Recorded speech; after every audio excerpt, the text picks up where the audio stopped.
You're probably doing this every month, buying bags of chicken feed, watching the price creep up, and telling yourself, that's just part of it. But what if that entire system is optional? For over 200 years, Amish farmers have raised chickens without relying on feed stores at all. Not because they had better tools or more land, but because they approached feeding in a completely different way. They don't buy feed, they design it. Instead of depending on supply chains, they grow living systems that keep producing year after year, quietly replacing one of the biggest recurring costs on a homestead. In this video, you'll discover 5 powerful plants that can supply real nutrition to your flock, season after season, with minimal effort, and in most climates across the US. If building a self-reliant, low-cost food system is something you're working toward, you'll feel right at home here on Verdant Harvest. You can subscribe if you want more ideas like this. But for now, let's get into the first plant that changes everything. That's the role moringa can play in your system. This isn't just another garden plant you try for a season and forget about. Moringa grows with purpose. It establishes quickly, shoots upward with surprising speed, and begins producing usable leaves far sooner than most people expect. Within months, you're no longer waiting, you're harvesting. What makes it stand out isn't just growth speed, it's nutritional density. These leaves carry a level of protein that competes directly with commercial feed blends, while also delivering a wide spectrum of natural vitamins and minerals. That combination supports consistent egg laying, stronger shells, and overall flock resilience in a way that feels more balanced than relying entirely on processed feed. And here's something you'll notice almost immediately. Your chickens don't hesitate. When given a choice, they tend to go for fresh moringa leaves before anything else in their feed area. There's no transition period, no training, just instinct. But what really sets moringa apart is how it responds to being used. Most plants slow down when you harvest from them. Moringa does the opposite. The more you trim it, the more it branches out.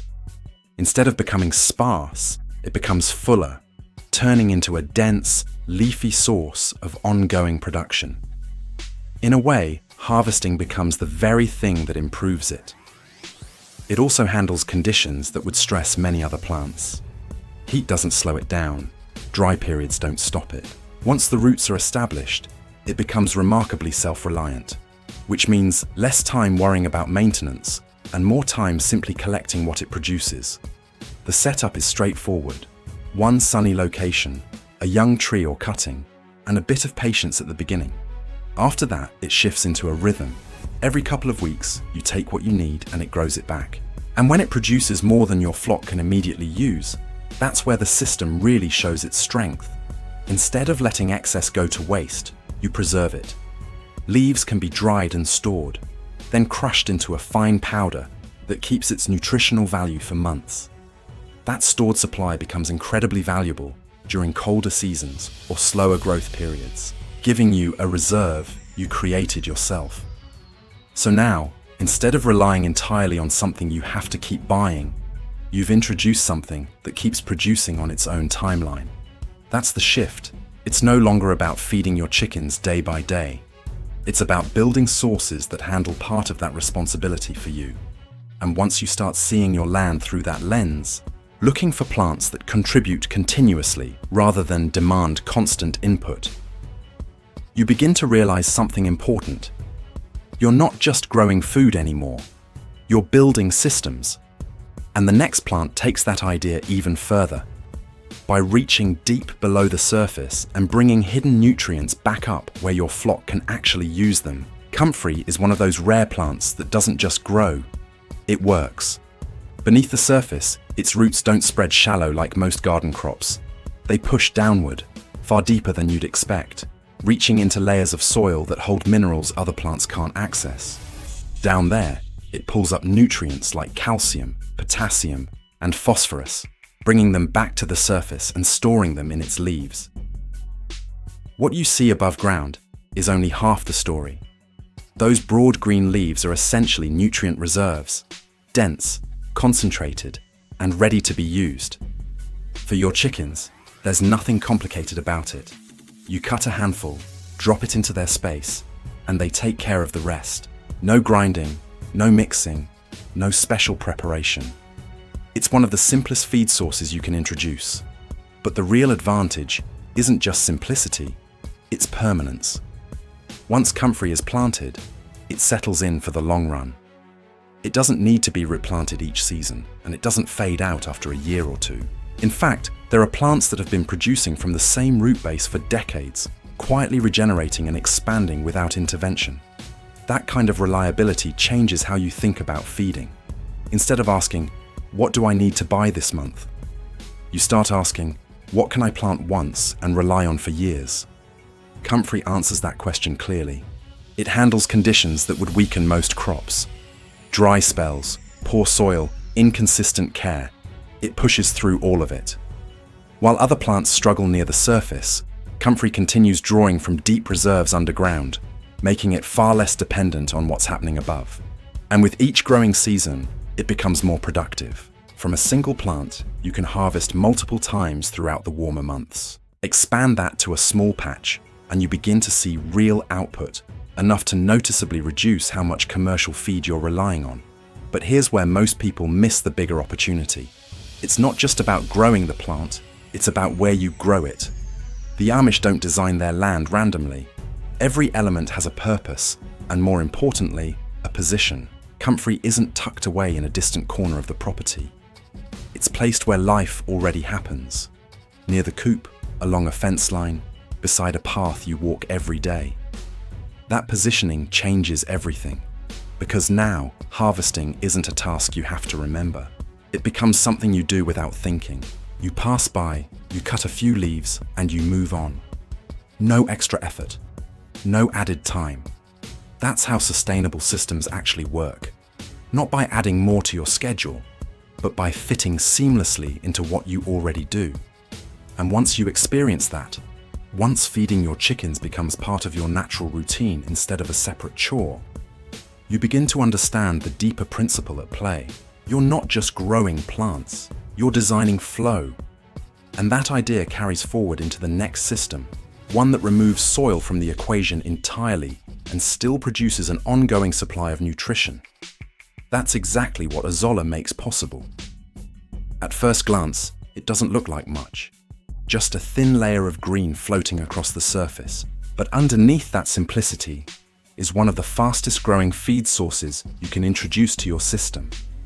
Under the right conditions, Azolla multiplies at an incredible pace. In just a few days, what started as a small handful can spread and double, covering the surface of your container again and again. That speed turns it into something more than a plant. It becomes a cycle you can depend on. And despite how easy it is to grow, the nutritional value is surprisingly strong. It contains a solid level of protein, along with essential vitamins and minerals that support your chicken's health, growth, and egg production. It's soft, easy to digest, and when you offer it to your flock, they don't hesitate. They go straight for it. There's no transition phase, no mixing required. It fits naturally into their diet. The setup couldn't be simpler. You take a shallow container, something as basic as a plastic tub, a basin, or even a repurposed barrel. Add a few inches of water, and introduce a starter culture. Place it somewhere with light, but not harsh, direct exposure all day. And then, you wait. Within days, it begins to spread. And once it does, your role becomes incredibly straightforward. You scoop out a portion, you feed it to your chickens, and what's left behind grows back.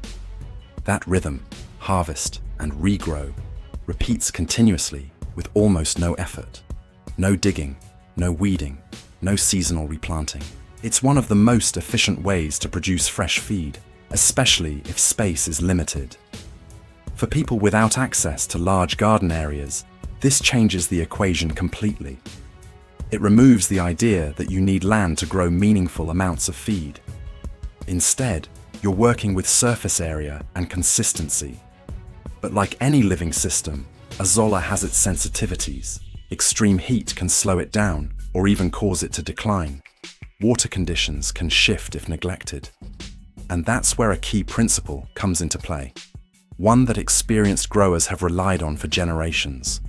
Never depend on just one source. Instead of running a single container, you set up 2 or 3.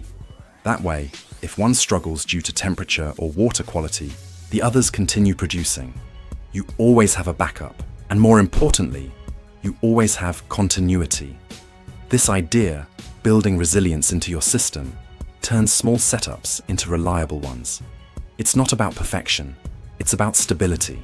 And once you see how something so simple can produce consistent results, it shifts your mindset again.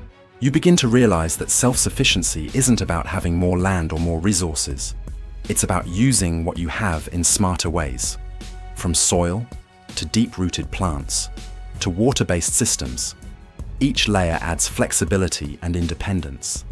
And now we move back onto land, but into a plant that challenges one of the most common assumptions in gardening: the idea that everything has to be replanted every single year. Most gardens are built around repetition. You prepare the soil, plant your crops, care for them, harvest what you can, and then when the season ends, everything resets. The ground goes quiet, and you're back to starting from scratch again next year. That cycle feels normal, but it's also where a lot of time, effort, and money keep getting reinvested. Tree collards and amaranth offer a completely different path.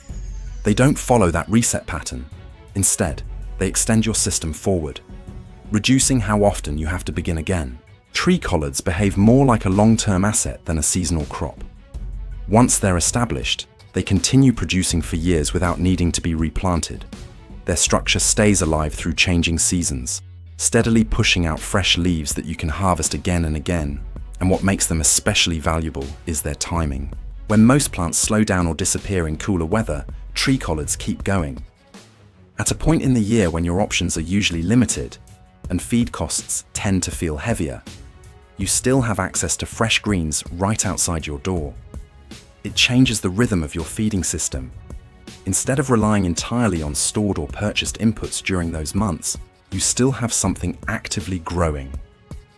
Amaranth steps in with a different kind of strength. It doesn't just provide one type of output, it gives you 2. Early in its growth, the leaves act as a soft, nutritious green that your chickens can eat immediately. As the season progresses, the plant shifts its energy into producing seeds, small, dense, and packed with valuable nutrients. So instead of choosing between greens or grain, you get both from the same plant. But the most powerful part isn't what it produces, it's what it removes: the need to replant. Once amaranth is established in your space, it begins to reseed itself naturally. As the plant matures, it drops seeds back into the soil, setting up the next cycle without any effort from you. When the next growing season arrives, new plants emerge on their own. Even if you step away for a while, even if life gets busy, it continues. That kind of resilience builds confidence in your system. You're no longer managing every detail. You're allowing certain parts to run on their own. And this is where everything comes together. Because the real strength of this approach isn't in any single plant. It's in how they work together. One provides protein-rich leaves. Another pulls minerals from deep soil layers. Another grows rapidly in water. Another produces through colder months. Another gives both greens and seeds and comes back on its own. Each one fills a gap that the others don't. When you combine them, those gaps disappear. What you're left with is a continuous flow of nutrition, something available in nearly every season without needing constant input or restarting from zero. That's the underlying strategy. Not adding more work, but removing weak points. Not chasing efficiency, but building consistency. And the best part is, you don't have to build it all at once. You don't need 5 plants planted this week. You don't need a perfect layout or a finished plan. You just need a starting point. One plant, one decision, one small step. Let it grow. Let it prove itself. Then add the next layer when you're ready. That's how real systems take shape. Not in big leaps, but in steady, intentional additions over time. And before long, what once felt like a daily responsibility begins to feel different. Because your system is no longer depending entirely on you. It's starting to carry part of the load on its own. If this changed how you think about feeding your flock, share it with someone building a self-sufficient life. And tell me in the comments which plant you'll start with this week. Subscribe to Verdant Harvest for more practical systems like this, and be part of a community growing smarter, one step at a time.